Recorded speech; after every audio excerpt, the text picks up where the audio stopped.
Ce matin, il faisait beau, je sortais mon chien, et là, il y a eu cette petite voix en moi. Prends ton manteau, prends un parapluie. J'ai rigolé, j'ai dit, mais qu'est-ce que tu me racontes? Regarde le ciel. 3 heures plus tard, il pleuvait.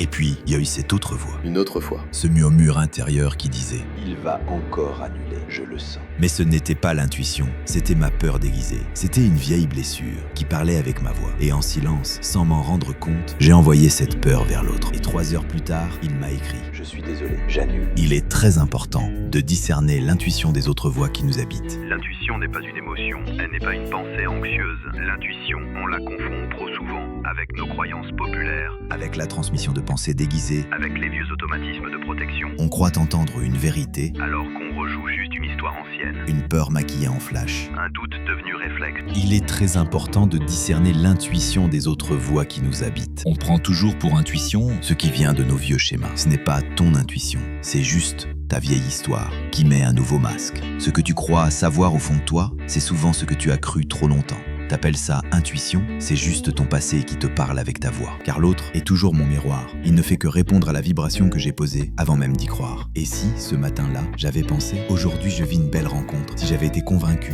aligné, clair, il ne m'aurait pas annulé. Il aurait capté ma foi et pas mon doute. Et là, j'ai compris. J'ai compris pourquoi je ne pouvais plus me soumettre à ce que je ressens quand ce que je ressens est un vieux film.